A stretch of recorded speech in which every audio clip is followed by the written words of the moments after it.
impulse of a force.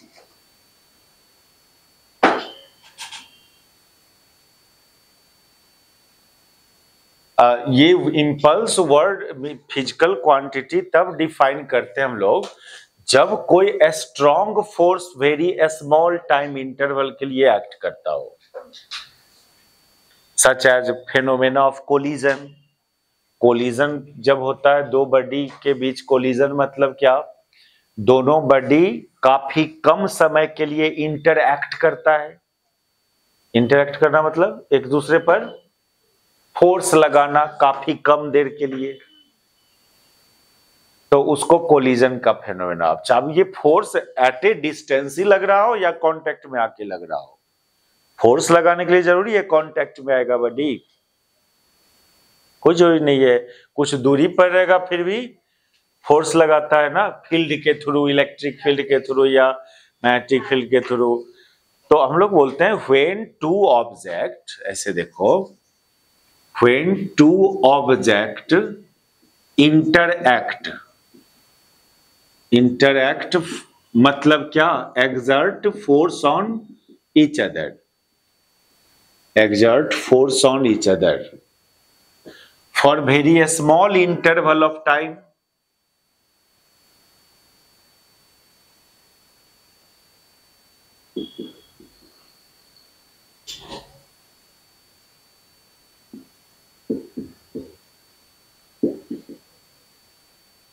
Then this phenomena is called collision.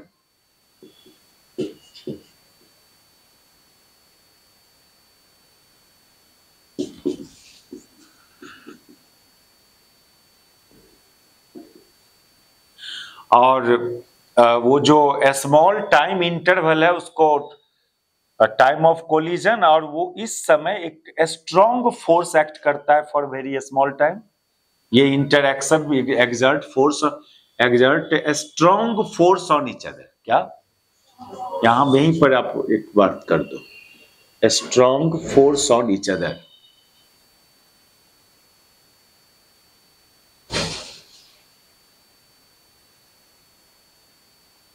तो देखो उस समय एट दैट टाइम क्या होता है ना कि सिस्टम का जो कोलाइडिंग ऑब्जेक्ट है उसका मोमेंटम सडनली चेंज होता है। कोलाइडिंग ऑब्जेक्ट का मोमेंटम चेंज होता है, लेकिन पूरे सिस्टम का मोमेंटम में चेंजिंग नहीं होता है। तो इंपल्स ऑफ फोर्स तो देखो ऐसा डिफाइन किया जाता है, dp बाई dt बराबर फोर्स F ना। तो यहां तो dp वेक्टर dp बराबर f dt, इसी को आप इंटीग्रेट कर दो तो ये हो गया डेल्टा p ना, चेंज इन मोमेंटम। और ये जो RHS में क्वांटिटी देख रहे हो, ये जो इंटीग्रल देख रहे हो आप, अब टाइम का इंटीग्रेशन, इसी को नाम दिया गया क्या, इंपल्स। और इस फोर्स को इंपल्सिव फोर्स, और T2 माइनस T1 को time of collision, T2 minus T1 को टाइम ऑफ कोलिजन, और ये आ रहा है चेंज इन लीनियर मोमेंटम के बराबर ना। Thus impulse of force is equal to change in linear momentum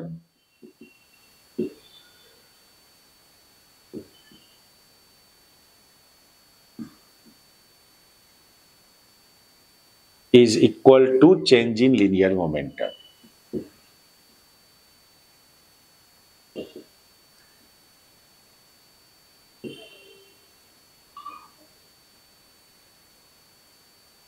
और फोर्स और टाइम के बीच कोई ग्राफ हो यदि, तो सुनो, फोर्स और टाइम के बीच यदि ग्राफ है, ये F और ये T कोई ग्राफ है यदि FT, तो इसके अंदर का जो एरिया होगा, ये जो एरिया होगा फ्रॉम T1 टू T2, यही integral impulse change in momentum को डिनोट किया। ये तो इंटीग्रेशन का ज्योमेट्रिकल मीनिंग है, ये तो हम लोग काइनेमेटिक्स में भी देखे हैं इंटीग्रेशन का। ज्योमेट्रिकल मीनिंग होता है फोर्स और टाइम के बीच का ग्राफ के अंदर का एरिया को रिप्रेजेंट करता है ये इंटीग्रल। तो कभी कभी न्यूमेरिकल्स आपको फोर्स और टाइम का ग्राफ गिवन होगा, उसके अंदर और बोलेगा चेंज इन मोमेंटम निकालो, तो एरिया निकालोगे उसके अंदर का। और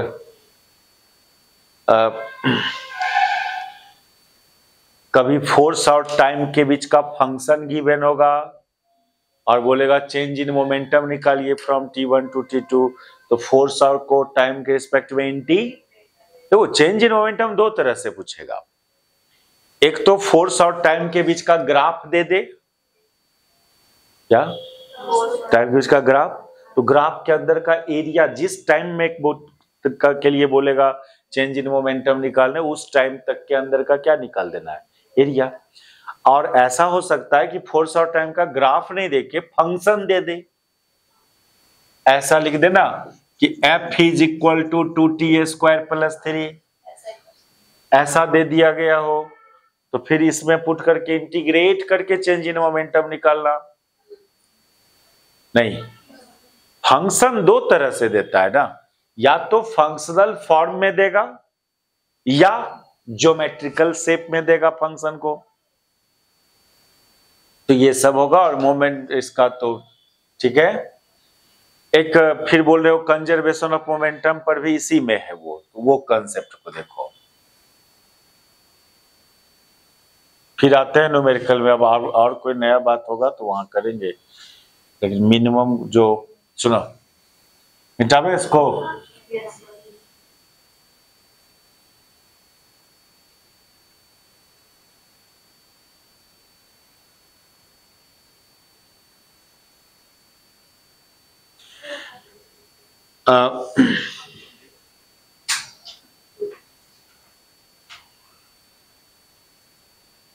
हम लोग सुनो, एक बात करते हैं हम लोग, यदि सिस्टम में एक से ज्यादा पार्टिकल्स हो या बॉडी हो, तो उस सिस्टम का लीनियर मोमेंटम क्या होगा।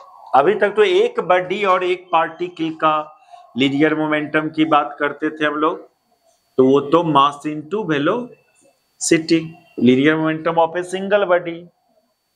लेकिन if we have a system of particles और सिस्टम ऑफ बॉडी, तो उस केस में पूरे सिस्टम का ये चैप्टर ना, ये टॉपिक रियली में सेंटर ऑफ मास चैप्टर का है, समझे। जब जहां पर एक से ज्यादा पार्टिकल का बात आ गया तो फिर सेंटर ऑफ मास के अंदर की ओर, फिर भी खैर छोड़ो, वहां पर डिस्कस करेंगे ही। इफ वी हैव, टॉपिक बना लें क्या, conservation of linear momentum of system, क्या, हाँ, सिस्टम ऑफ पार्टिकल्स या बॉडी। इस टॉपिक को हम लोग सेंटर ऑफ मास चैप्टर में और अच्छा से देखेंगे, इस पर वहां पर न्यूमेरिकल फिर बनाएंगे, लेकिन यहाँ का न्यूमेरिकल बनाने के लायक कंसेप्ट देख लो। If we have a system of particles having masses m1 m2 ... mn moving with velocity v1 v2 ... vn, then linear momentum of system is defined by, then linear momentum of system is defined by the vector sum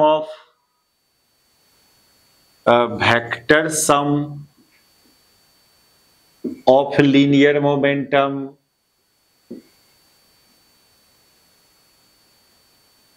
of individual body or particle of system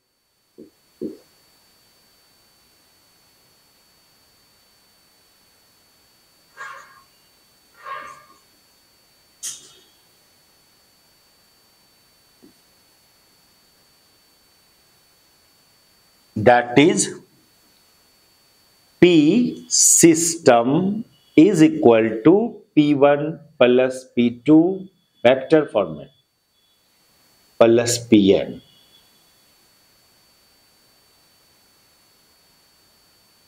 अब एक gaseous system है तो उसका momentum निकालना है, तो gaseous system के अंदर जितने भी गैसियस मोलिक्यूल है सबके मोमेंटम को वेक्टोरियली ऐड करना, ये संभव है, ये बात संभव है।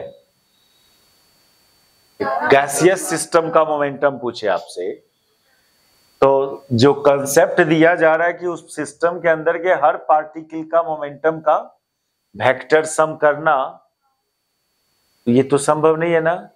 दैट इज, ये जो कंसेप्ट हम लोग देख रहे हैं वो 2 4 5 बॉडी और पार्टिकल का सिस्टम होगा उसके लिए, समझे। जब लार्ज नंबर ऑफ पार्टिकल्स का सिस्टम होगा तो फिर उसके लिए हम लोग आगे पढ़ेंगे, बाद में बात करेंगे। तब उसमें सबका मोमेंटम, सब पार्टिकल का मोमेंटम निकालना संभव, इसलिए ना सेंटर ऑफ मास का कंसेप्ट लाया गया, समझे। ये कंसेप्ट की जिसमें कोई सिस्टम का मोमेंटम के लिए उसके अंदर जितने भी पार्टिकल है सबके मोमेंटम को वेक्टोरियली ऐड करना, ठीक है।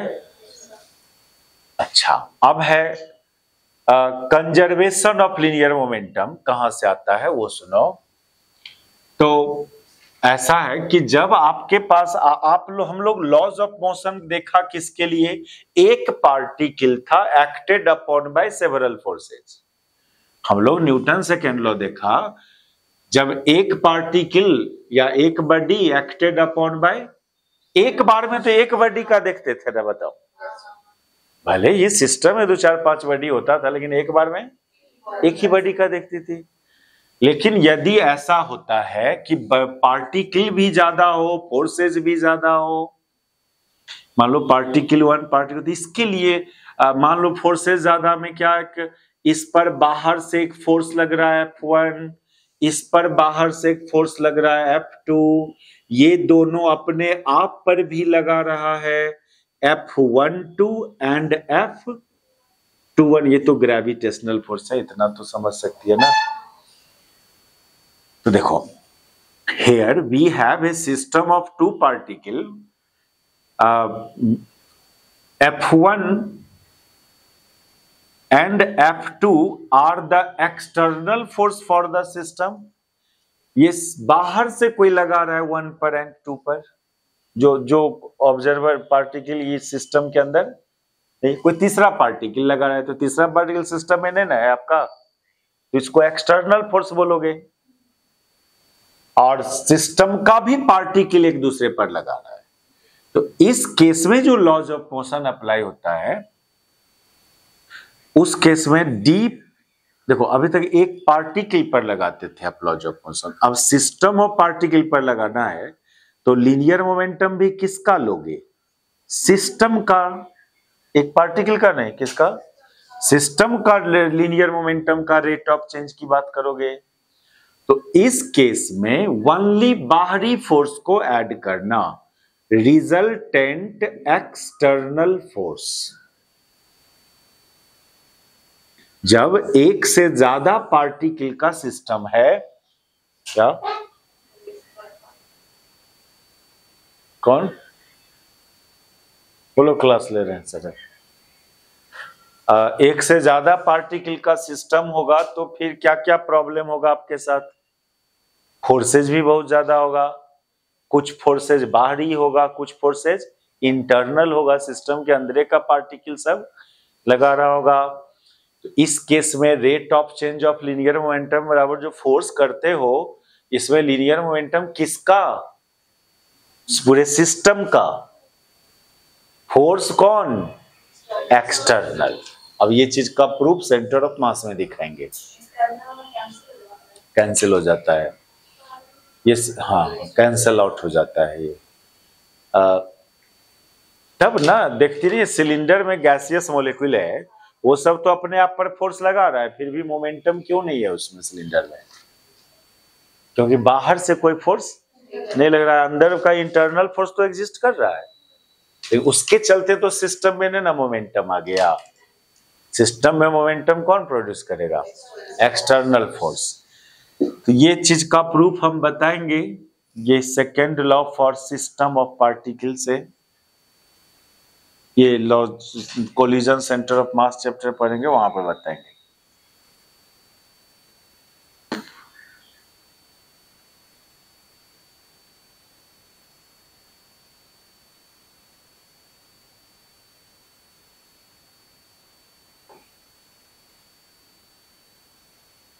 अब मान लो कि एक्सटर्नल फोर्स भी जीरो हो, इफ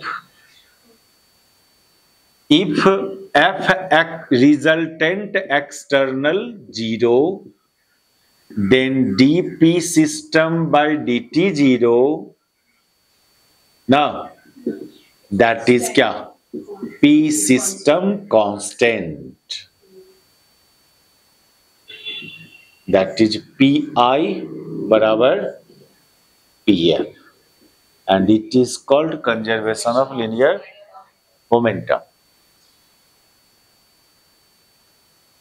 तो ध्यान रखना, ये कंसेप्ट अप्लाई कब होगा? जब एक्सटर्नल फोर्स एक्ट नहीं करे।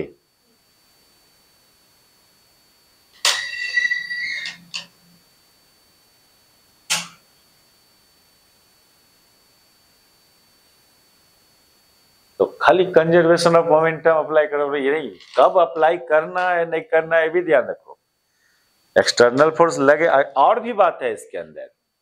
यहां पर देखो क्या और बात है कि ये चीज का प्रूफ हम लोग करेंगे सेंटर ऑफ मास चैप्टर में। पहले ये ध्यान रखना है कि एक से ज्यादा पार्टिकल का सिस्टम होगा तो फोर्सेज भी बहुत सारे होगा, एक्सटर्नल इंटरनल। तो जब पूरे सिस्टम पर rate of change of linear momentum, तो ये काम रिजल्टेंट एक्सटर्नल फोर्स। सुनो क्या बोल रहे हैं, ये एक्सटर्नल फोर्स को जीरो बोल रहे हैं। इफ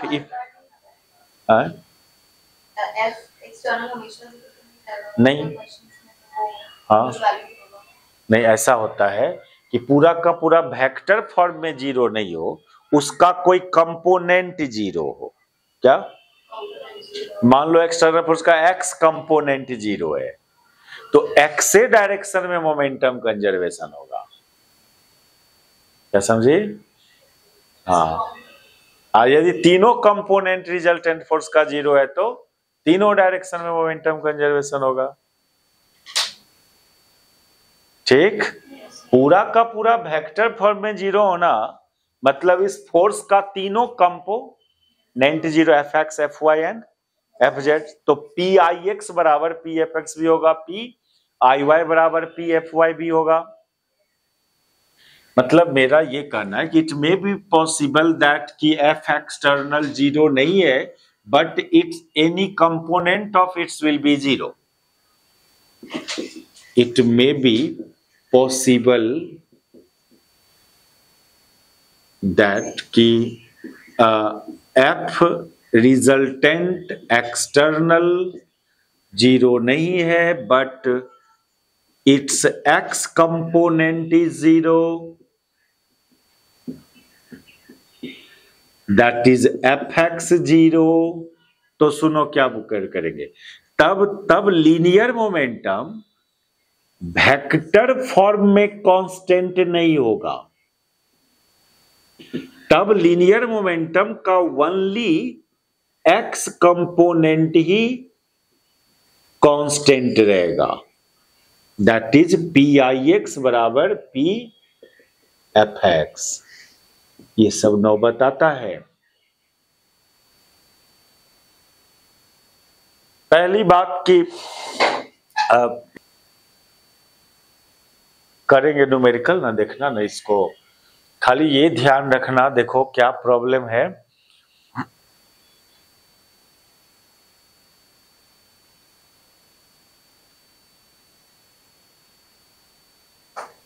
देखो न्यूटन सेकेंड लॉ बोलते हो तो क्या बोलते हो लोग? डीपी बाई डी टी बराबर नहीं, ऐसे नहीं बोलना चाहिए।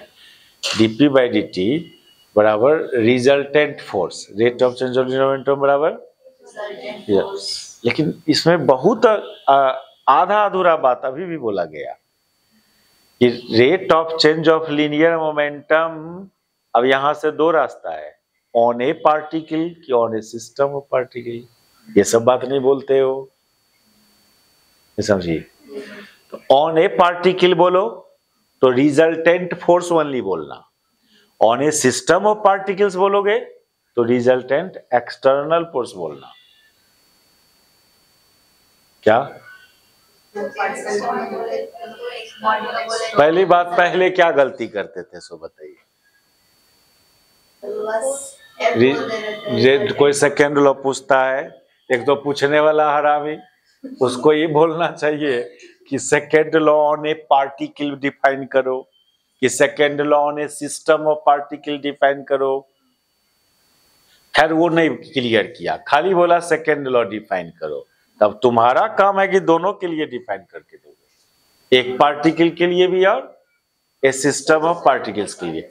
तो जब बोलते हो rate of change of linear momentum of, अब यहां पर सतर्क रहना है, किसका, एक बॉडी की, एक बॉडी या एक पार्टिकल की system of particle. linear momentum of a body will be equal to resultant force on that body. Linear momentum of a system of body or particle, तब क्या बोलना होगा, रिजल्टेंट एक्सटर्नल फोर्स। ये सब चीज नहीं ध्यान पर रखोगे। और फिर conservation of momentum, conservation of momentum of A particle मत बोलना, सिस्टम ऑफ पार्टिकल। एक पार्टिकल का मोमेंटम कंजर्वेशन डिफाइन नहीं होता है, एक से ज्यादा पार्टिकल का बॉडी होना चाहिए वहां, तब कंजर्वेशन। समझे, कंजर्वेशन ऑफ लीनियर मोमेंटम। हम देखें बहुत टीचर सबको बोलते ऑफ बॉडी ऑफ पार्टिकल, गलत बोलता है वो। Conservation of linear momentum of system of particles बोलना है उसको। लैंग्वेज बहुत बड़ा चीज है, खाली न्यूमेरिकल के पीछे जो भागते हो, कितनों न्यूमेरिकल बना लेने के बाद नहीं बना, क्वेश्चन नहीं समझ में आया, ये प्रॉब्लम दूर करो पहले। रहने दो, करते हैं नेक्स्ट क्लास। क्या